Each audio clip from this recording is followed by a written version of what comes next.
I spent the entire evening making the pumpkin pie my cousin Julia had complimented last holiday season.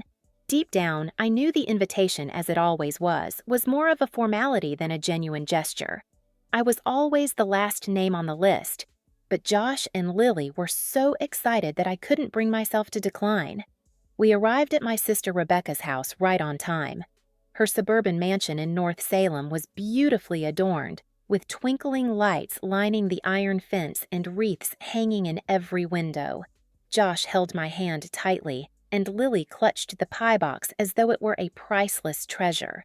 Rebecca opened the door with a smile that seemed more polite than welcoming. She wore a wine-colored velvet dress, her hair perfectly styled, and stepped out as if she was about to take the stage. "Oh, Caroline, you came?" she said. I leaned in for a quick hug, but she didn't return it. Her eyes scanned the pie box. "I told you not to bring anything this year. Pumpkin pie? Let's hope it's not too sweet," she said, then turned and walked back inside without waiting for a reply. Inside, laughter filled the air, mixed with the rich scent of turkey and cinnamon. Everyone was dressed beautifully, chatting and laughing around a long, magazine-worthy dinner table. We stood by the door, feeling like strangers in a place that should have been familiar. No one offered us a seat or greeted us. They spoke as if we were mere shadows in the corner. I kept smiling, even though it felt forced. I placed the pie on the kitchen counter while Josh helped Lily take off her coat. She looked up at me and whispered, "Mommy, why isn't anyone saying hi to us?" I knelt to tie her shoelace and whispered back, "They're just busy, sweetheart." Rebecca returned, glancing at her phone. "I just checked the seating chart. Caroline, you don't mind sitting in the side room, do you? There's a small table in the laundry room. It's been cleaned," she said. I thought I misheard.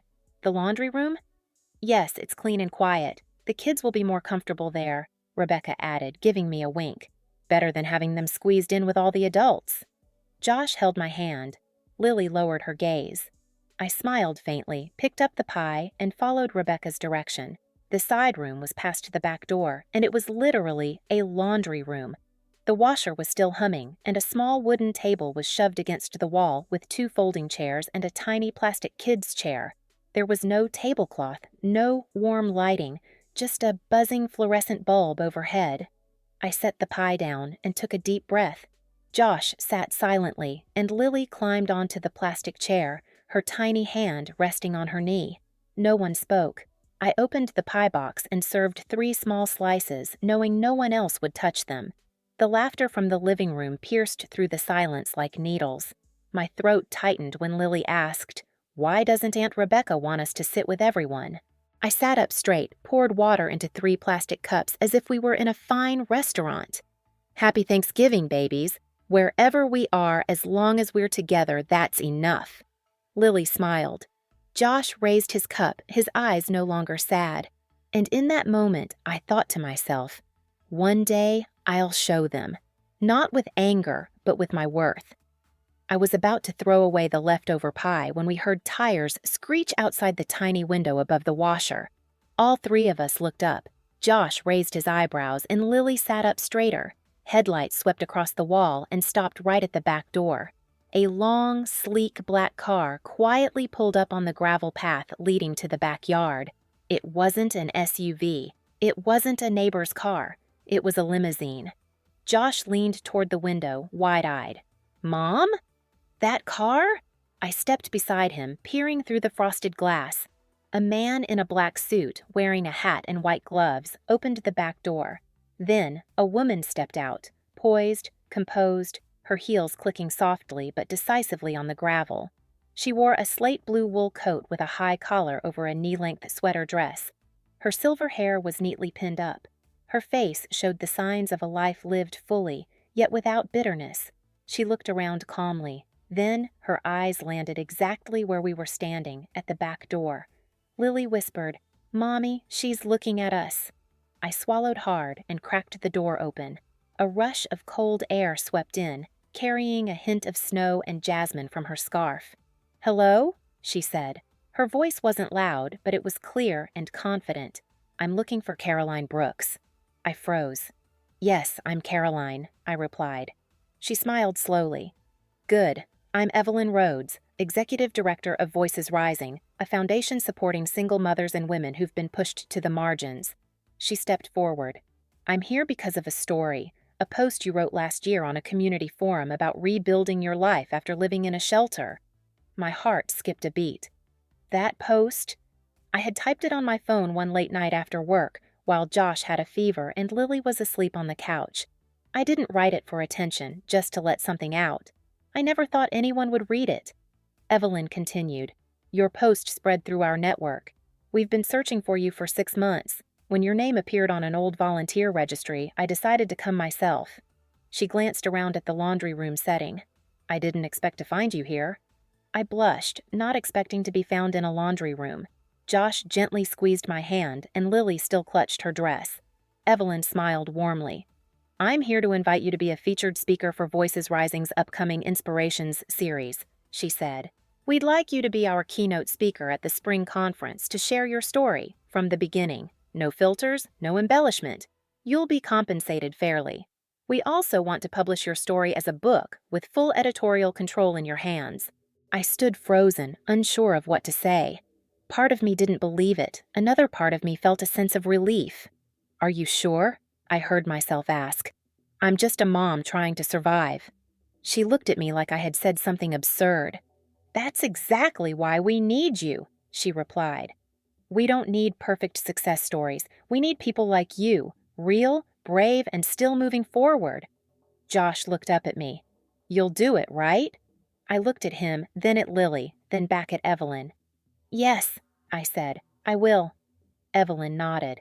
The car is waiting. If you're ready, we can talk more over dinner. I glanced back at the folding table and the half-eaten pie. Let me grab my coat. No need, she smiled. We'll take care of you from here. I held my children's hands as we stepped out of that suffocating room. The cold wind bit at my cheeks, but my heart felt strangely warm. And when the car door shut behind us, I knew the world had just shifted. Not because I fought for a place, but because finally my worth had been seen. On the way to the restaurant Evelyn had reserved, I was still in disbelief. Josh sat beside me, clutching the pumpkin pie like it was treasure, while Lily leaned against me, her wide eyes fixed on the softly lit ceiling above. Outside the window, Rebecca's neighborhood faded behind us, like a memory quietly being erased. Evelyn smiled at us through the small divider window between us and the driver. I know this might all feel sudden, but I've wanted to meet you for a long time, Caroline. I turned toward her. You found me because of a post? Not just one. Evelyn nodded, her voice low and warm. A whole series of short posts you shared over about 6 months after leaving your ex-husband.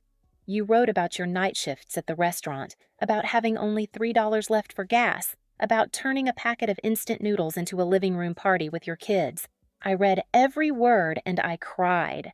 My cheeks flushed, not from shame, but from being overwhelmed.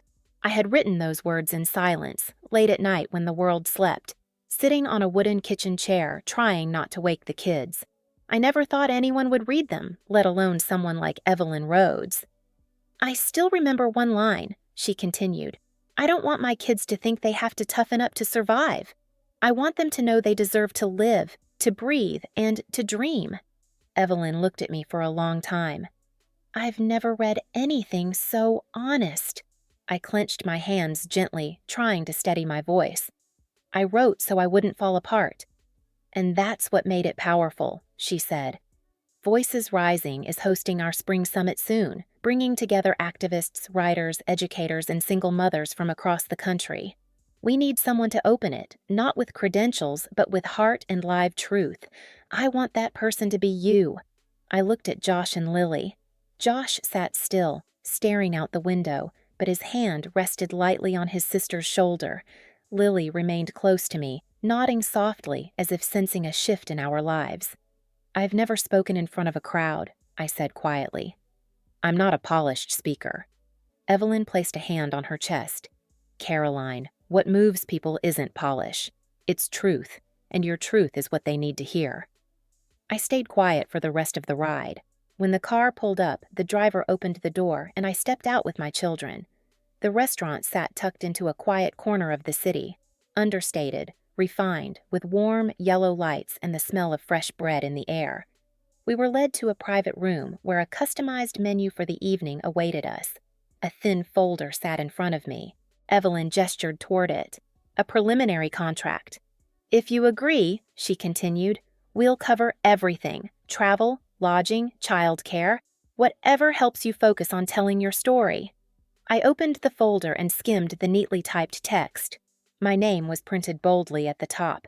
Caroline Brooks, keynote speaker, Voices Rising, Spring Summit 2026. I exhaled, a long, choked breath of relief and disbelief. I used to think the years I spent struggling through life had left nothing behind but exhaustion. But it turns out the late nights spent writing blog posts on my old phone, the short journal entries I thought were forgotten, had become the bridge leading me into the light.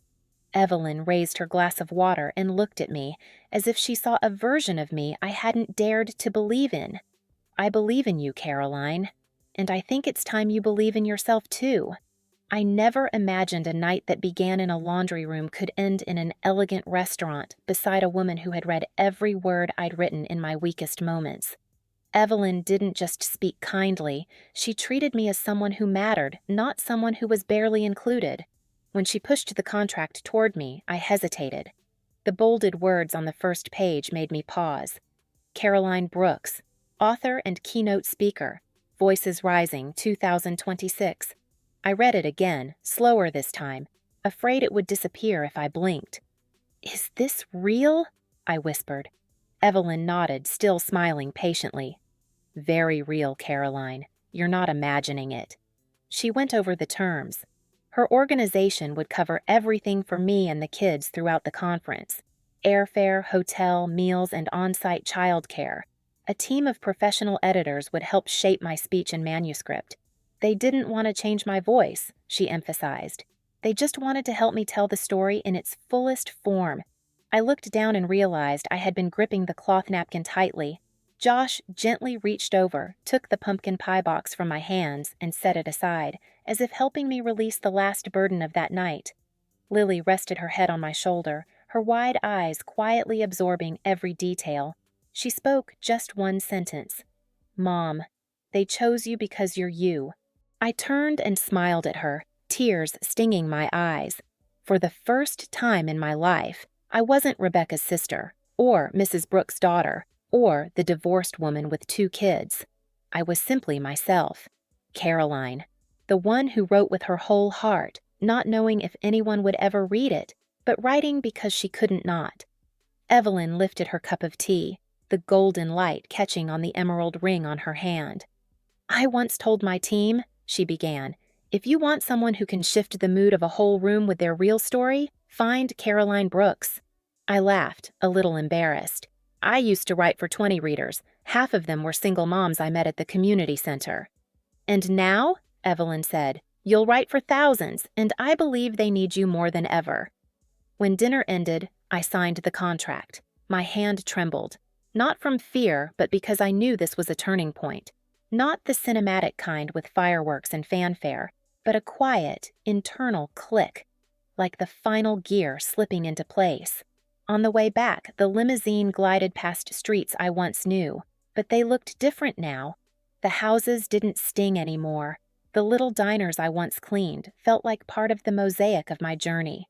"Mom, you kind of look like a celebrity," Josh whispered. I shook my head and squeezed his hand. "Not a celebrity, honey. Just respected." I turned to Evelyn and thanked her again. She smiled, looking at me not with pity but with recognition. "Caroline, they didn't give you a seat at the table, but tonight you were handed a stage." I nodded, feeling light in a way I hadn't for years, and I knew from now on I wouldn't be knocking on doors for a place. I'd be building my own. Just as I closed the limousine door, I caught a glimpse of my mother through the dining room curtain. She stood frozen, wine glass in hand, her face caught between shock and confusion.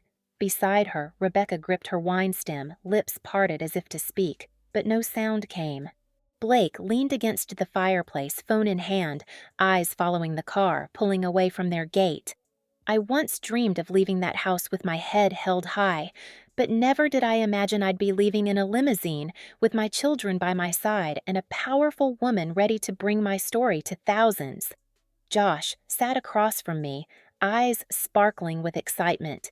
Lily leaned into me, her small hand resting on mine to be sure I was still here, and that this was real. "Did you see them watching?" Josh whispered. I nodded. "I saw." "I think Aunt Rebecca thought she was the most important person in the family," Lily said, her voice sweet and clear. "But she wasn't." I smiled, brushing her hair. "Today they watched, and I was heard." Evelyn turned, her voice soft but firm. "I've seen many moments like this, when someone is finally seen for who they truly are. But this one, Caroline, I will remember most." I didn't respond right away. The emotion was steady now, not sharp like before. Not pain, just healing. Not revenge, just living, acknowledged, and moving forward. The car turned into the city center, where holiday lights sparkled on every block, and I suddenly remembered past Thanksgivings, waiting in line at church for a frozen turkey, splitting the last potato so Josh and Lily could have enough. Those years weren't wasted. They built the foundation for this moment. Evelyn reached into her leather briefcase and placed a small folder on my lap. "There's one more thing. We've spoken with a publisher in Boston. They read the draft manuscript our editors assembled from your blog. They're very interested, and they want you to develop it into a full memoir, not just in print. They want an audiobook. Read by you?" My eyes widened. "Me? I'd read it?" "Your own voice." Evelyn smiled. "Because it carries something no one else can replicate." Truth, I felt like a door had just opened inside me. Not just a speaker, not just a writer, but a storyteller, in my own voice. "So, where do we start?" I asked. "Next week," she said. "We've got a studio in New York. It's ready, don't worry. We'll provide accommodations for all three of you. Josh and Lily can explore the city, and if you're open to it, we can pair with a local TV station to share your story." I laughed aloud. This is really happening, isn't it? This isn't a dream? Josh raised his eyebrows. "If it is, I don't want to wake up." Lily nodded hard, her curls bouncing. "Mom, don't ever go back to that house again." I looked at her, then out the window, watching the golden lights blur past. "Number I won't go back, because from now on, I'll build my own home." The limousine pulled up to a small hotel already arranged for us. The driver opened the door, and Evelyn waved goodbye, reminding me of the press event the next morning. I held my children's hands and stepped into the hotel lobby, still not quite believing I had left that old garage less than 3 hours ago. Somewhere deep in my heart, I knew. This journey was just beginning, but this time, I'd walk it on my own feet. No more bowing, no more asking for permission. The morning of the first conference came faster than I expected. I stood backstage, holding my speech, carefully marked with yellow sticky notes Lily had helped me place. Josh was in the front row. The shirt he'd chosen made him look older than 12. Lily sat beside him, tightly gripping the conference program like it was treasure. When the MC called my name, a rush of electricity ran down my spine. I walked onto the stage under soft white lights. The room fell silent. Hundreds of women from all over, some in tailored suits, some in simple clothes, watched me with open, hopeful eyes. I began with where it all started, the laundry room at my sister's house on a cold Thanksgiving. I told them about the years in a 2-bedroom apartment, working 2 shifts a day, and blogging at midnight to hold myself together. I didn't sugarcoat anything. I spoke about the shame of food lines, about feeling invisible in my own family, and most importantly, I spoke about the moment I stepped into that limousine with my kids, knowing I had just left the past behind and stepped into the life I chose. When I finished, the room stayed silent for a beat. Then came one clap, then another, and soon the entire room erupted in applause so loud I almost cried. One woman stood, then another, and soon the entire room was on their feet. I couldn't believe it. This wasn't a dream. After my speech, I spent 2 hours meeting attendees. They came to me with shining eyes, holding my hands, telling me their stories. One woman had lived in her car with 2 toddlers. Another had just left a suffocating marriage. A retired teacher told me she'd felt invisible in her family until she heard me speak. "I don't need permission to exist anymore," one woman told me. "Thank you for saying what I've always felt." That sentence stayed with me all day. A month later, More Than Enough officially launched. The cover showed a black and white photo of me and my kids, hand in hand, crossing a busy street, symbolizing how we'd walked through the noise and found our way back to each other. I cried holding the first copy, not because I had a book, but because, for the first time, my name was printed clearly, not under someone else's, not as someone's sister or someone's daughter. The messages started pouring in: emails, comments, handwritten letters. People shared photos of their favorite passages, or told me they read the book all night and felt held. One of the messages that moved me so deeply I had to sit in silence for a while read, "I used to think my worth only existed if others saw it, but you helped me realize real worth is in how we keep rising every time we're pushed aside. I don't know if I can change the whole world, but I know this: I've touched someone's world, and that's enough." That evening, while I was washing dishes in the kitchen of our new apartment in Manhattan, Lily hugged me from behind and whispered, "Mom, do you know how many people called you inspiring today?" I laughed, turning to look at her. "I'm just someone who learned not to ask for permission to be herself." Josh looked up from the couch. "You didn't just learn it, you taught us." I stopped what I was doing, dried my hands, and sat down between my two kids. I used to think I was just the leftover pieces other people didn't want. But now I know. I've always been more than that. A year after that fateful night in Rebecca's garage, Thanksgiving came around again, but this time, I wasn't waiting outside a door hoping to be let in. I wasn't holding a paper plate, sitting quietly in some cold, forgotten room. This year, Thanksgiving was held right in my small apartment in Brooklyn. It wasn't fancy, no crystal chandeliers or a 12-seat table like my sister's, but my kitchen was warm, the pumpkin pie smelled amazing, and most importantly, everyone there wanted to be there.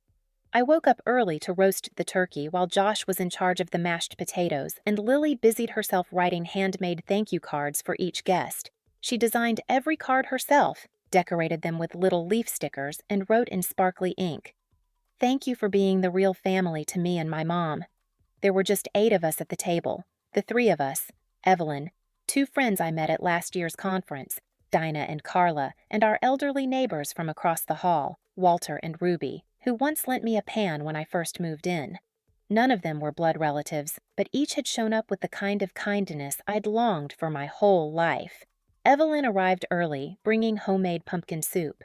She entered the way she always did, confident, calm, and with a quiet grace that made everyone feel valued without needing to say a word. "This is the first year I didn't attend the office party," she said as she placed the pot on the table. "This is where I really wanted to be." I smiled, tying an apron around her waist.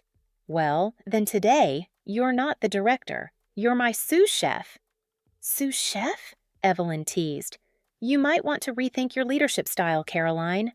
Laughter filled the kitchen and spilled into the living room. Josh turned on some soft jazz while Lily darted around, making sure each fork was perfectly placed, reminding me every time I forgot that the napkins should go on the left. We gathered around a small, round table, too small for all the food, so a few dishes were stacked on the bookshelf. But no one cared. Walter told the story of how he met Ruby at the public library. Carla shared her project supporting single mothers in Queens. Dinah excitedly mentioned starting her first baking course.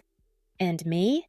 I just sat there, listening, smiling, and looking at my kids with a gratitude too big for words. As the meal wound down, Lily stood up, holding a folded piece of paper.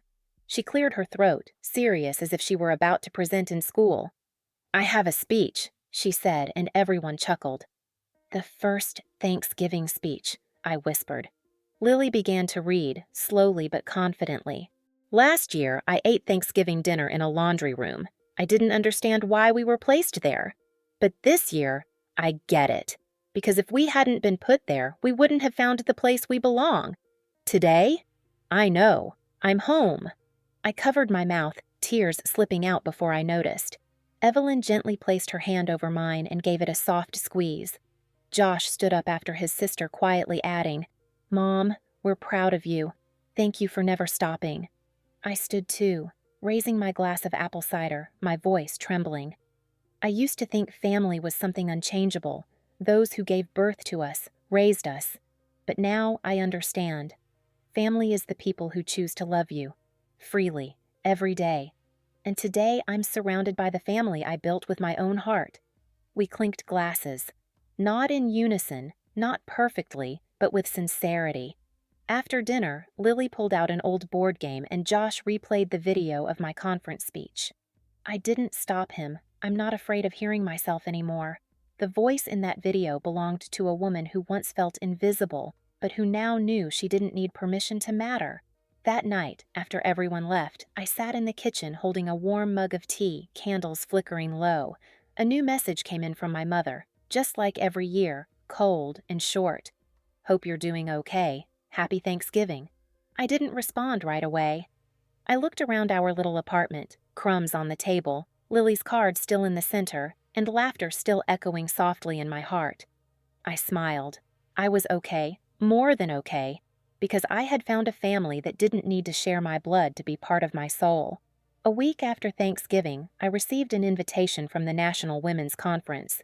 They wanted me back as a guest of honor for the closing session, but this time, not just to speak. They wanted me to join a roundtable with women who had heard my speech the year before and made powerful changes in their lives.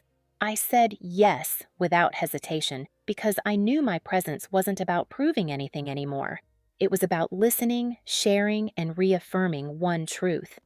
Sometimes being pushed aside isn't the end. It's the beginning of something far more meaningful. This year's conference was held at a newly opened art center in Chicago. When I walked into the auditorium, I felt no fear or doubt.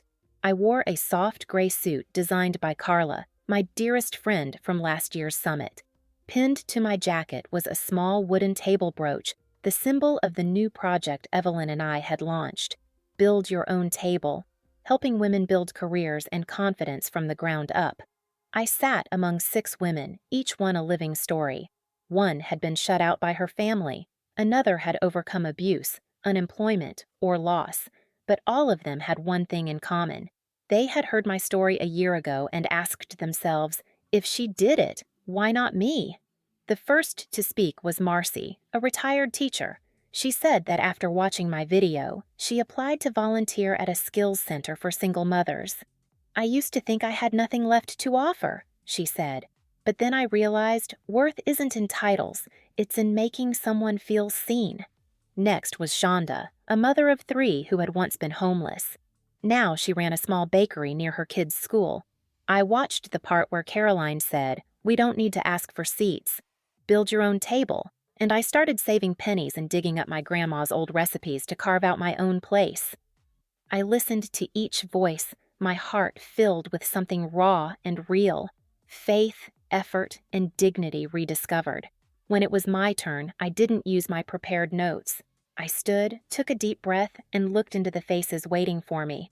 I used to be the one behind a closed door. I thought I had to be softer, smarter, or less troublesome to earn a place at someone else's table. But the truth is, sometimes people don't reject you because you're lacking. They reject you because they don't know how to value you, and that says nothing about your worth. It only means it's time to build your own table. I saw Evelyn's eyes glisten from the audience. Josh sat in the 3rd row, taller than I remembered. Lily waved with tight lips, trying not to cry. I once sat in a garage and thought I was an extra piece, but that garage wasn't the end. It was the start. That was the place where I stopped asking to be seen and started choosing to believe I already mattered. The room was silent, not out of disinterest, but because they were with me, fully. These women weren't just an audience. They were proof of what I'd learned. When you stop waiting for an invitation, the world begins to open in ways you never imagined. The event ended with hugs, exchanged cards, and promises to keep building more tables together. That night, back in my hotel room, I opened my laptop and typed the first line of my 2nd book. Not everyone needs a seat. Some of us are meant to have a stage. I looked up and saw myself in the mirror. Not the woman pushed into the laundry room, but the woman at the center, with a voice, a heart, and a life that no longer needs permission to begin. Caroline's journey is living proof that sometimes being pushed to the margins is exactly how we find our true worth. From a single mom cast aside by her own family, she rose to tell her story in her own voice and inspired thousands. Caroline no longer lives to be accepted, she lives to be herself, and in doing so, she found success, healing, and a chosen family built on genuine love. What do you think of Caroline's journey? Have you ever experienced a moment like hers? Share your thoughts in the comments below. And don't forget to follow the channel for more powerful stories about life and family.